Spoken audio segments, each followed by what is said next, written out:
Good afternoon, everyone. My name is Shawn Rhodes, and I'm going to teach you today how to achieve goals like a sniper. We're going to go over 6 things, 3 ways to improve your vision, and then 3 ways to hit your target.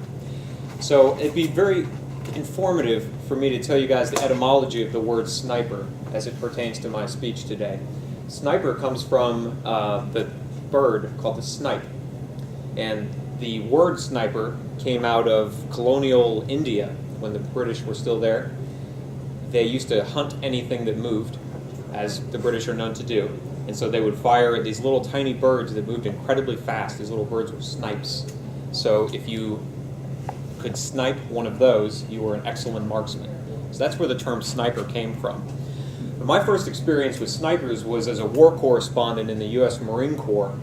They sat me down and they said, "You're going to go to war, Shawn. We need to make sure you can actually fire a weapon. You see that target 500 yards away? Hit it." And it didn't really work that well at first, but after a few months of training, I was able to hit the target with the rifle that they gave me. Snipers, however, go much further than 500 yards. The longest shot recorded, I think, is about 1.5 miles with a little bullet, barrel, 1.5 miles away. Amazing stuff. And so when I finally got myself into Iraq in a combat zone, and I wanted to hang out with the snipers because they're cool. They're on the recruiting posters, right? So I'd go up to him and I'd ask him, "Hey guys, you're going out on a mission tomorrow. Can I join you?" "No." Next day, "Can I go out? Man, I'm really excited. I got my camera, I got my rifle, I'm ready." "No."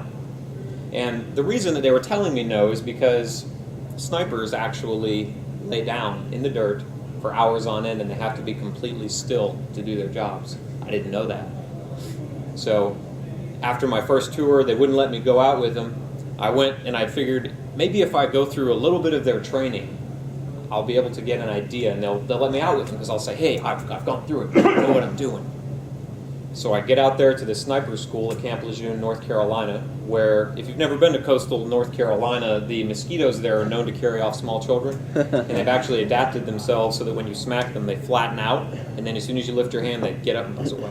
It's very interesting. So sniper school is actually laying down in the mud in a big swamp, just a big open swamp field. Snakes, critters, all over the place. They get to go from one end of the field to the other without being seen. There's an instructor at the other end of the field with binoculars. If they see any brush move, they signal to another instructor to walk over to where they saw the brush move, and they point down. If there's a person there, that person fails the sniper course. See you later, no second chances, because they won't have a second chance if they ever have to apply this knowledge in combat. So once I saw that, I said, okay, now I have an idea, because it takes them 4 hours to traverse like 50 yards without being seen. Ghillie suits with the foliage sticking off the helmet and all that. It's really interesting. Second tour in Iraq, I was able to finally get out on a mission with the snipers because they were inside of a building instead of laying down in the dirt. So an abandoned building, they were set there on overwatch, making sure no bad guys did any bad things to the road, setting bombs for our convoys or anything like that. One of the snipers there was named Jeff Pursley, and Pursley was a very interesting character because he was a reconnaissance Marine, which is like the best of the best of the best, and he also passed sniper school, so he had a whole chest full of shiny things. It's basically what that amounts to. Well, he had a way of setting goals that helped him achieve the longest range shot in Iraq. He was able to shoot someone at more than 1,000 meters. So 1,000 meters is a long way, especially for a moving target in a urban area. You have to be very good at what you do. And so I started asking him, how do you, 1, have the vision to see that clearly to find that target, and 2, how do you hit it? Well, Zig Ziglar taught me a very good lesson about taking a hard event, like finding a moving target and shooting it at 1,000 yards, and passing that knowledge on to everybody. And so I'm going to translate what Jeff Pursley told me about how to kill someone to how you can achieve your goals. That's great, huh? That's a good segue. That's called a segue. Yes, yes. So I'm going to give you the knowledge right now. Anyone here can shoot a rifle at 1,000 yards and hit a moving target with a half hour. Can everybody do this, by the way? Can everybody show me? Can you move your index finger up? Good. All have trigger fingers. Excellent. Good. That and a pair of even mediocre eyes, and I can make any one of you just as good as a Marine Corps sniper. Okay? Here's what we're going to do. We're going to give you a half hour of training, sit you down in front of a target range, and let you go at it. I'm going to take the Marine Corps sniper, I'm going to blindfold him, and I'm going to spin him around. And I guarantee you're going to be able to hit the target better than they will. Okay? How they do that is because you now have a target to hit. And if you don't know what target you're going after, there's no way in the world you're going to be able to hit it. So the 3 ways that a sniper improves their vision as it applies to reaching your goals, because I don't want to take this and see anybody on the rooftop of Verizon. That'd be bad. Don't do that. But the 3 ways that you can do it, one is through practice. Snipers go through hours and hours and hours of practice, thousands and thousands of rounds, in order to be able to hit a target with accuracy.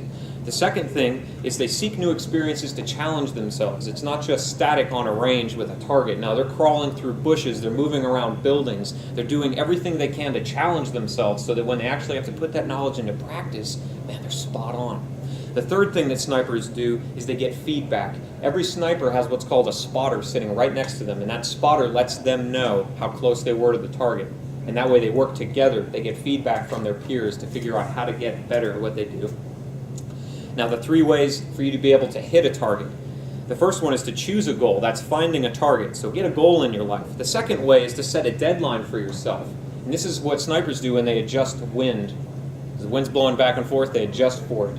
There's people moving, people they don't want to hit in the crowd, they adjust for it. So you have to adjust yourself too as your goals change and as the situation changes for you to get to your goals. The third thing they do is they put their goal in writing and they act on it. Snipers write down in a logbook how close they were so that they can make the adjustments they need to. They're always tracking how close they were, how far off they were to their target, and that's what you need to do too. And finally, acting on it is taking the shot. You can be the best at what you do in the world, but if you never pull the trigger on actualizing yourself, you'll never be able to reach that goal. So those are the 3 ways that you can improve your vision, 3 ways to hit a target, so that you too can achieve goals like a sniper. Thank you.